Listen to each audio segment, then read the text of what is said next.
Jambo, bonjour. Merci beaucoup. Merci. Baba mtumishi, tulikuwa na swali kidogo kukuuliza. Umetoka kwa familia ya Kikristo au ya dunia ya kawaida tu? Mimi nimezaliwa kwenye familia ya Kristo. Familia ambayo kwanza nikianza na mnasema origine. Babu yangu, babu mnasema Sokulu. Alikuwa ni pastere. Kwa hiyo alikuwa ni pastere, na baba yangu mzazi alikuwa ni mzee wa kanisa. Kwa hiyo nimezaliwa kwenye familia ya namna hiyo. Asante sana. Sasa unaoa au ungali kapela? Nafikiri kama unavyoona nimeoa. Nimeoa, nina mke mzuri sana ambaye Mungu alinipa, lakini pia tumebahatika kupata watoto 3. Asante. Na tunamshukuru Mungu, tunaenda vizuri kwa neema ya Bwana. Kabisa. Sasa pastor, yako ya wokovu ilikuwa kwaje? Safari yangu ya wokovu haikuwa nyepesi. Na niliokoka kwanza nikiwa mdogo sana. Kule kwetu Tanzania nilikuwa nasoma bado sekondari. Huku mnasema sekondele. Nilikuwa sekondari na nikawa napita kwenye magonjwa. Na nilipokuwa napita kwenye kugonjwa, nikawa nimepelekwa kanisani kuombewa. Kwa baada ya kuombewa, ndio siku nilipopona nikampokea na Yesu hapo. Kwa ndo safari ya wokovu ikaanza. Yes.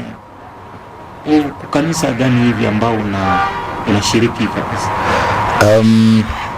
Ninashiriki kanisa la Lutheran Church ambayo inajulikana kama KKKT. Yes, kanisa la Kiruteri, kanisa la Kiinjili la Kiruteri Tanzania. Yes. Tunajua KKT ya Mbezi Beach. Sasa sio kama huko KKT ya Kariakoo au KKT. Mimi niko KKT ya Kijitonyama. Yes. Asante sana. Sasa wito ya uchungaji ilikuwaje? Sijui kama ilitokea njia gani juu kuwe mchungaji leo, kwa sababu una upako hiyo kabisa. Ukihubiri unaweza hapo mhubiri ambao huyo kabisa na hubiri na maneno ambao unatamka inaonyesha inatusaidia kwa sababu ni maneno ambayo inatoka kwa Mwenyezi Mungu. Ile wito ilikuwaje? Safari ya wito ilianza baada ya kuokoka. Nilianza kuwa mwimbaji wa kikundi cha maabudu. Kwa nikaa natumika kwenye kikundi cha maabudu nikiwa sekondari. Baadaye nikaenda university. Yes, nikaenda chuo kikuu. Nilipoenda university, kule kukawa na vikundi vya Kristo vilivyoko university.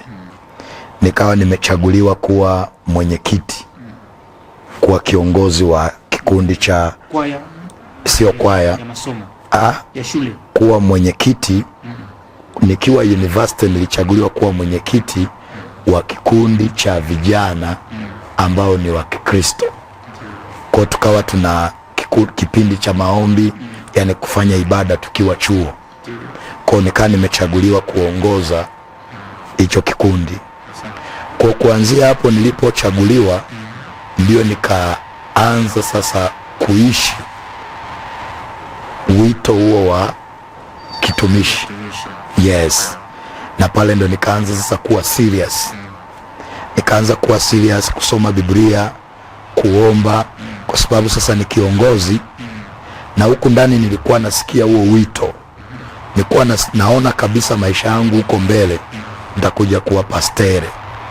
Kwa hiyo nikiwa chuo na nikiwa kiongozi, nilianza ishi hayo maisha, nilianza iandaa kesho yangu nikiwa bado chuo. Kwa nikaa naenda kumaombi, nikaa nahudhuria mikutano, makongamano mbalimbali, nikawa nasoma Biblia. Kwa nikajikuta inanisaidia, na pale chuoni watu wote wakawa wanajua huyu ni mtumishi. Kwa nilipomaliza chuo ndo safari sasa ya wito ikawa imeanza rasmi. Ndo pale sasa nikawa serious, nikaingia kwa masomo ya upastel na tayari nikaanza kutumika. Ile ilikuwa tarehe hivi gani? Ilikuwa mwaka 2000. Sijajua kwa lugha yenu kama mtaidaka. Ilikuwa 2013.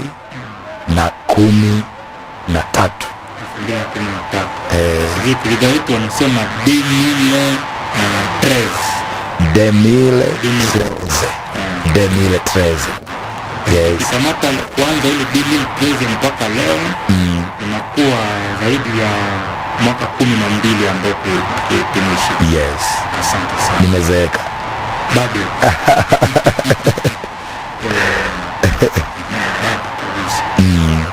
Sasa baada ya kazi ya utumishi, una kazi nyingine ambayo unafanya tena binafsi au unabakia kutumishi tu kabisa? Pamoja na nje ya utumishi, ninamiliki taasisi, organization mnasema. Niko na organization, niko na taasisi ambayo inaitwa Wabeba Riziki wa Familia Foundation. Ni taasisi ambayo tunahusika na kusaidia watu wenye mahitaji, na kule kwetu tuko tunasaidia wale watoto yatima, wale watoto wenye hawana baba, hawana mama, lakini pia tuko tunasaidia wale wagonjwa ambao wako hospitalini kwa hospitali na hawana uwezo wa kulipia dawa au matibabu au vipimo. Kwa taasisi yetu tunasaidia watu wa namna hiyo, tunasaidia jamii, wale wanaoishi kwenye maisha magumu, wale wanaoishi kwenye mazingira magumu, tunawasaidia waweze kuvuka. Na ndio kazi ambayo pia Mungu ametuitia kwenye Ukristo. Anasema dini iliyo safi ni kwenda kuwagusa wajane, yatima na wale wahitaji. Yes, na vile venye tunafanya kazi, tunawaambia huwa tunawaeleza watu kwamba labda mwezi huu tutaenda hospitalini kulipia labda gharama za matibabu watu fulani. Kwa kama kuna mtu ana chochote anaguswa kuenda na sisi, tunaweka namba pale, watu wanatuma, na wale wenye wanapata nafasi tunakutana pamoja, tunaenda kwenye hospitali, tunalipia, tunaomba nao na tunamshukuru Bwana. Yes. Sasa mchungaji, ulisema hapo awali ya kwamba Sukuri babu alikuwa naye mchungaji au alikuwa tu mzee wa kanisa? Alikuwa pastori. Alikuwa pastori. Mzee wa kanisa alikuwa ni baba mzazi. Mzazi alikuwa pastori. Yes. Wangali au walishatangulia? Wangali wapo. Wangali hapo. Yes, Sukuru bado yupo, angali yupo. Na mzazi wangu, baba yangu angali yupo. Yes. Sasa pastor,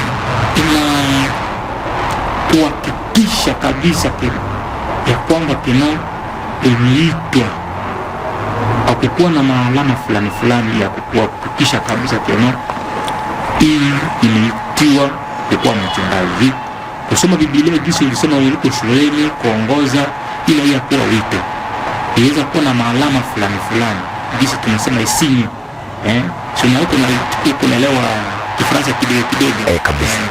Ile maalama fulani ya kuhakikisha ya kwamba kabisa mimi nimeitiwa. Ni kweli. Ni kweli, Mungu aliponiita sasa, nilianza kufululiza kuota ndoto nazielewa. Yes. Na niliota ndoto nyingi sana, na zipo ambazo nimeziona zikitimia na zipo zingine ambazo bado hazijatimia, na ninaendelea kumwamini Bwana. Moja ya isinye, moja ya ishara au alama ambayo naikumbuka mpaka leo, nakumbuka siku moja Mungu aliniletea vision. Kwenye ile vision maono, niliona nimevaa, ilikuwa ni sisi Kiswahili ya Tanzania tunaita kanzu nyeupe, kanzu nyeupe, alafu nikawa na fimbo mkononi, alafu nikawa niko mbele, nyuma yangu kukawa na umati mkubwa wa watu, kukawa na watu wengi, alafu nikawa nawapeleka na waongoza kama vile tunaenda mahali fulani. Yes, tumeenda, watu ni wengi na mimi ndo niko mbele, nimetangulia mbele. Tulipoenda sawa Musa, kama Musa, tumeenda, watu ni wengi, ninaona mahali wanakoanzia lakini sioni mahali penye wanaishia, wako wengi. Tulipofika mbele tukakutana na bahari, mto, bahari mkubwa sana, mkubwa mno. Ni kama vile wakati nakuja Kongo, kwenye boda ya Uganda na Kongo, nilipita boda ambayo ina ile bahari gani ile? Yes, hiyo. Kwa hiyo tulipofika pale tunaona bahari, maana yake hakuna njia, lakini nilipotazama ng'ambo ya bahari nilimuona Yesu. Kungambo ya bahari nilimuona Yesu, na nilipomuona Yesu akawa ananiita, anasema kuya. Sasa nawaza napita wapi? Kuna maji, napita wapi? Nikaona Yesu, hakuna chombo ya kuvuka na ni bahari mrefu sana. Nikaona Yesu yuko na kitu kama kamba tunaijua.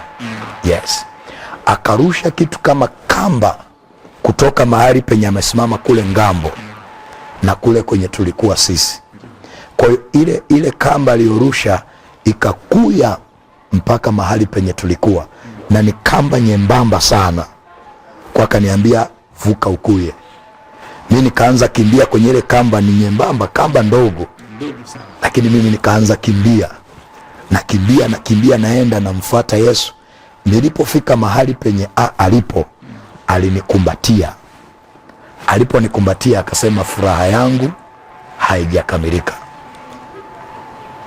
Furaha yangu haijakamilika, manake furaha ya Yesu haijakamilika. Nikamuuliza kwa nini? Akasema, umevuka peke yako, umeacha wengine, umeacha kundi kubwa la watu kule.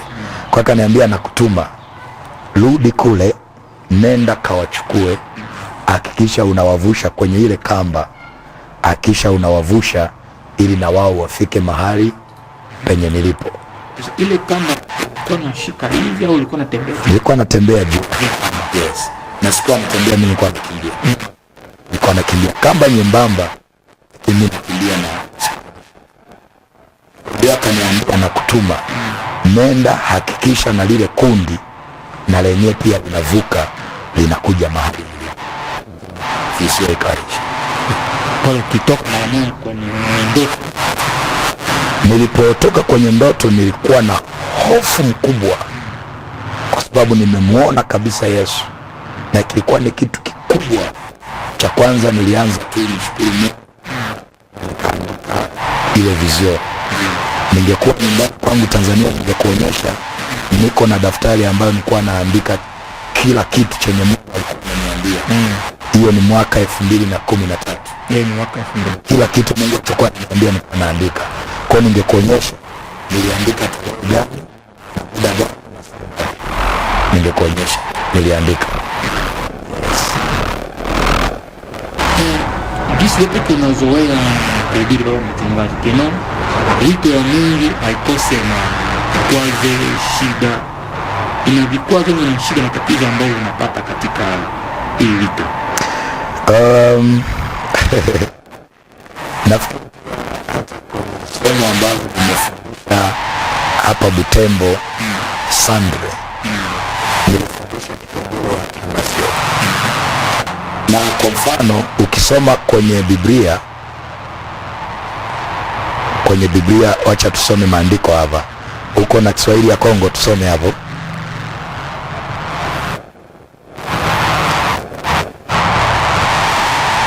Kitabu cha Petro wa kwanza.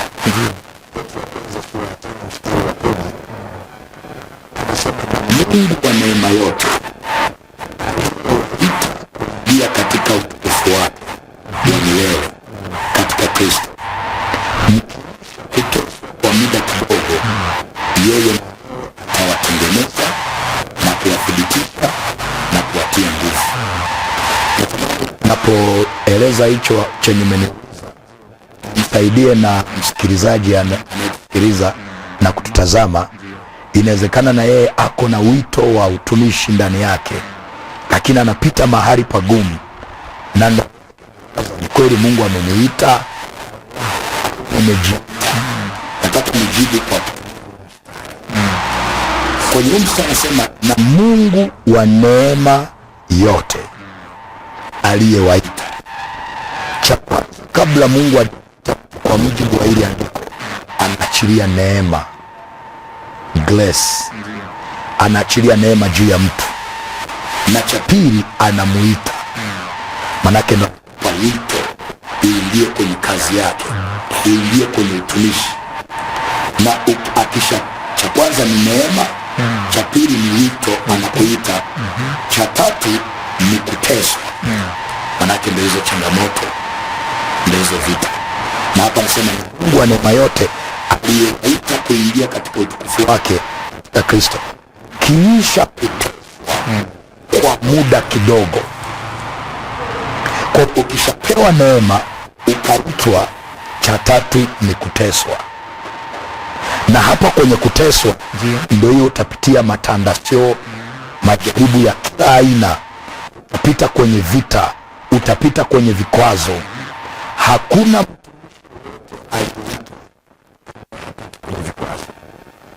kama amejiita, lakini kama ni Mungu amemwita, pita kwenye kuteswa kwa muda kidogo.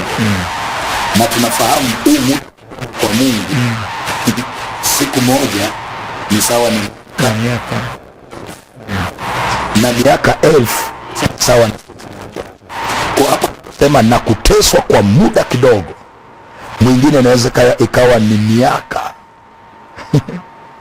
ya mateso, ikikuwa miaka 10 au 12 kama ya sasa. Unajua Biblia anasema watu wangu wanaangamizwa kwa kukosa kujua.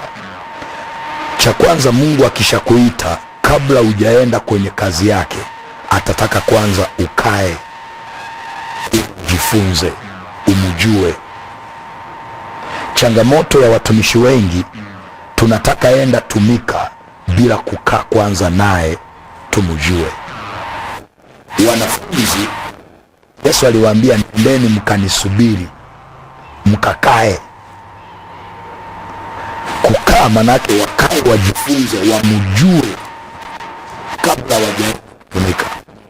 Sasa kwa mtu ambaye ni mtumishi, anaitwa, anaitwa, asipokaa akajifunza, akamjua huyu Mungu vizuri, hiki kipindi cha kuteswa, anaweza akakata tamaa na akarudi nyuma na akaona kama vile si Mungu aliyemuita. Kwa nini? Najua mtu atajiuliza, kwa nini Mungu anatesa? Na mimi niliposoma huu mstari nilitafakari kwamba akupe neema, akuite, akutese, inakuwaje hapa kwenye kutesa? Inakuwa, lakini nikaelewa, cha kwanza anakufundisha kumtegemea yeye na si mwanadamu, kwamba utumishi wako usiujenge kwenye vitu, hata vitu visipo kuwepo, bado yeye ni Ebeneza, kwamba sitamtumikia Mungu kwa sababu niko na afya njema, hata nikigonjwa napaswa enda tumika. Sitamtumikia Mungu kwa sababu watu wote wananikubali, hata watu wote wakinikataa bado nitamtumikia Mungu. Ndio maana sasa anakupitisha kwenye hicho kipindi. Kabla Daudi ajawa mfalme, alipitishwa porini. Kule porini Mungu akamtesa, akamkutanisha na simba na dubu. Mungu angeweza towesha wale simba na dubu wasikutane na Daudi, lakini Mungu alikuwa anamwandaa kipindi cha maandalizi. Mungu anakuandaa kupitia mtihani, kupitia matandikio. Ni kweli unaumia, lakini Mungu anakuandaa. Na kitu kimojawapo ambacho Mungu anakitengeneza kwa mtumishi ni moyo wake. Moyo. Kwa nini? Biblia sema linda sana moyo wako kuliko kitu yoyote, kwa sababu kwenye moyo ndiko kunakotoka chemichemi za baraka. Kwa hiyo chemichemi zozote za baraka zinaanzia kwenye moyo. Na mtu ambaye sasa hajapita kwenye matandasio kuandaliwa, akipita kwenye tandasio kidogo, ile chemichemi ya baraka kwenye moyo wake zinapotea. Kwa huyo mtu atarudi nyuma. Na ndio maana Paulo anasema ni kipi kitakachotutenga na upendo wa nani? Wa Bwana. Mahali pengine anasema nimejifunza kushiba, nimejifunza na kuona njaa, nimejifunza kuvala na jua na kukaa kuto kuvala, nimejifunza kupendwa na jua na kukataliwa. Katika mambo yote yeye bado ni Bwana. Kwa maana yake Paulo alipitishwa kwanza kwenye mateso, kwamba hata kama nitakosa vala bado sitaacha fanya kazi ya Mungu. Hata kama nitakosa kumanje bado nitafanya kazi ya Mungu. Amepitishwa kwenye hichi kipindi cha mateso, na hichi kipindi cha mateso kinamwandaa mtumishi, kinatengeneza imani yake, kinatengeneza unyenyekevu, kinatengeneza uvumilivu. Na mtumishi yoyote ambaye hajapitishwa kwenye hichi kipindi cha mateso hata kuwa na unyenyekevu, hata kuwa na uvumilivu, hata kuwa na imani kumwamini Mungu. Sasa tukimalizia kwenye ile andiko, baada ya kuteswa kidogo, anasema yeye mwenyewe atawatengeneza. Sasa unaona Mungu, yaani kwa nini aingie gharama ya kututengeneza wakati angeweza zuia tusiteswe? Umeelewa hiyo? Yaani kama ataingia gharama kututengeneza, hiyo Kiswahili ya kutengeneza unaielewa? Yes. Kama anaingia gharama ya kututengeneza baada ya kuteswa kwa muda kidogo, kwa nini asingezuia tusiteswe?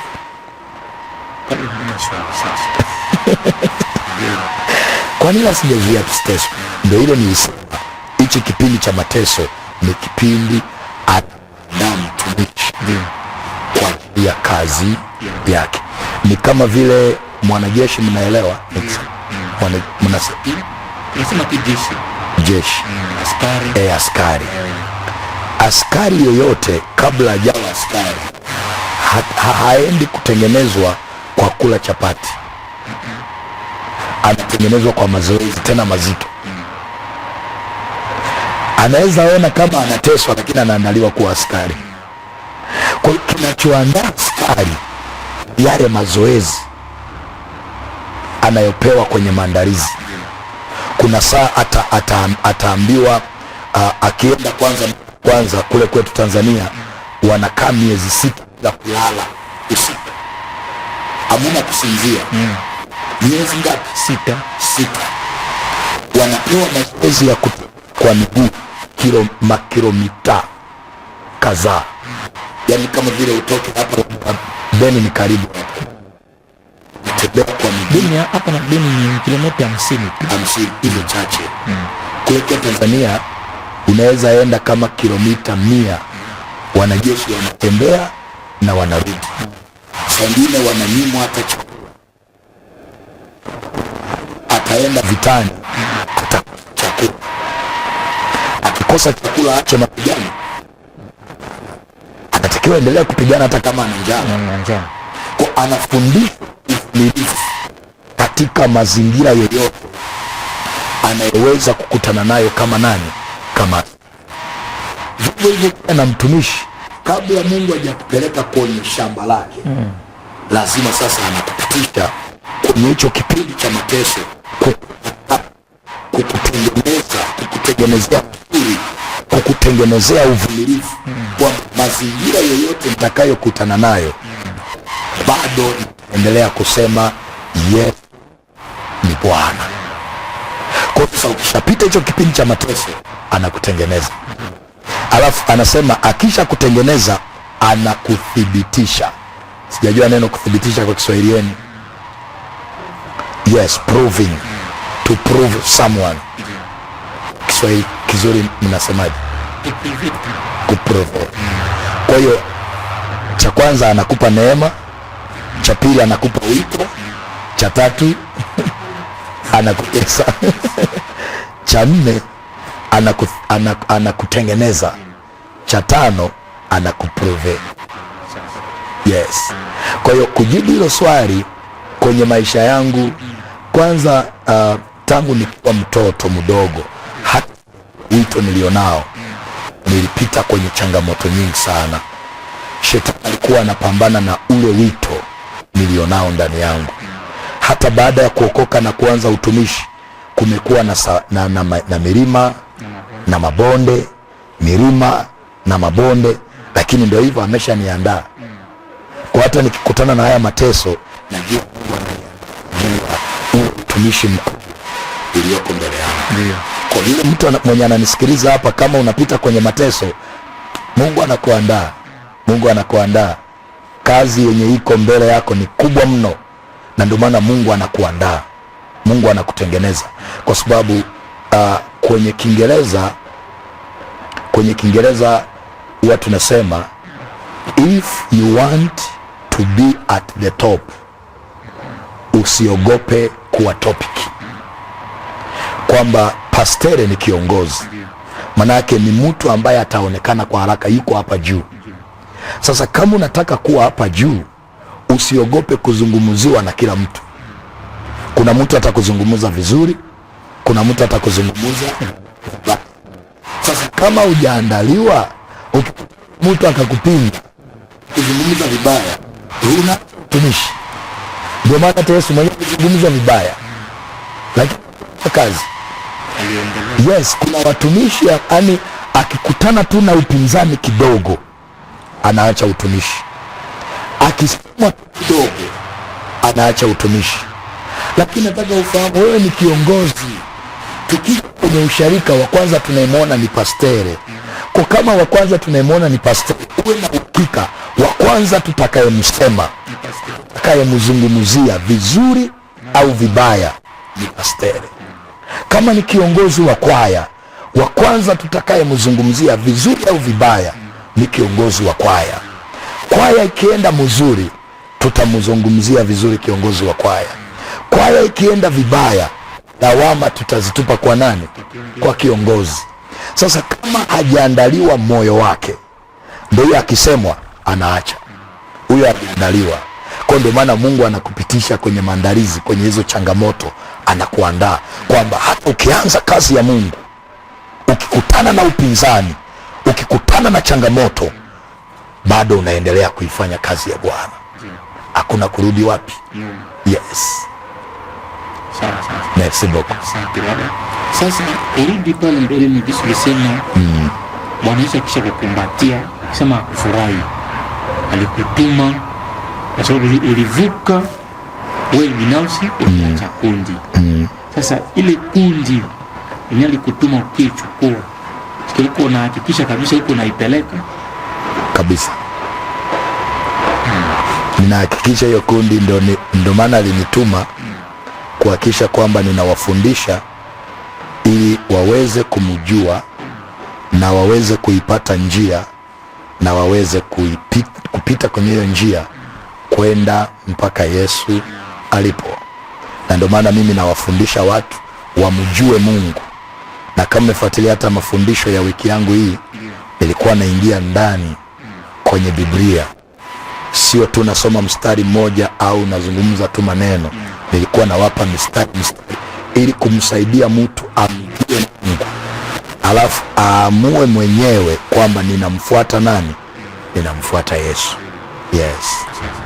Okay, kumalizia Pastor, unakuwa na ujumbe gani ambao unaweza ambia watazamaji na wengine wachungaji ambao wanatazama na kusikiliza? Ujumbe nilionao siku ya leo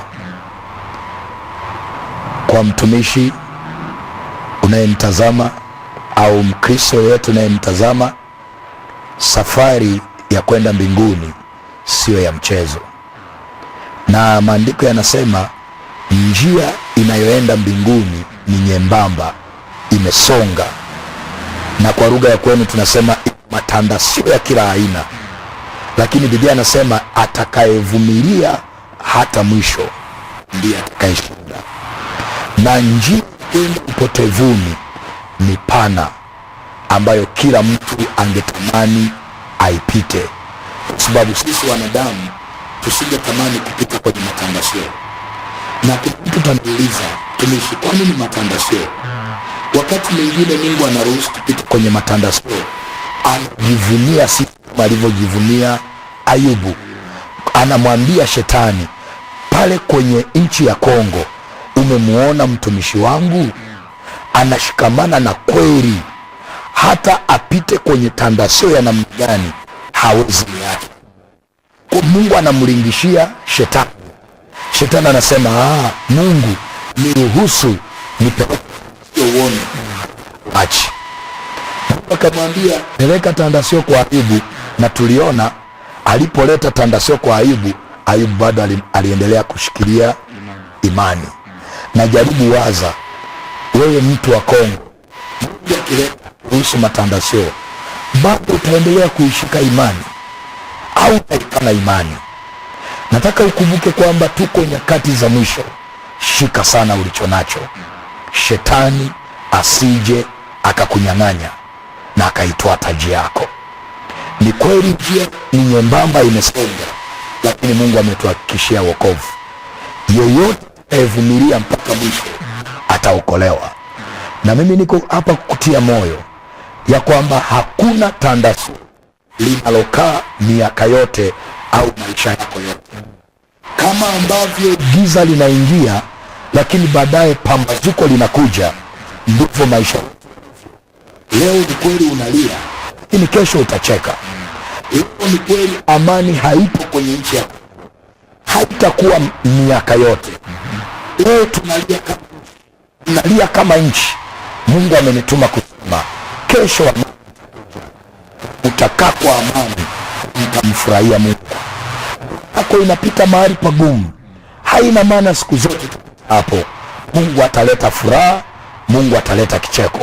Kwa hiyo usichoke, endelea kuishikilia imani yako, na endelea kumpenda Bwana, na endelea kuomba, endelea kuhudhuria kwenye ibada, endelea kwenda kanisani, endelea kutoa sadaka, endelea kupenda ibada, na Mungu atakubariki. Mungu akubariki.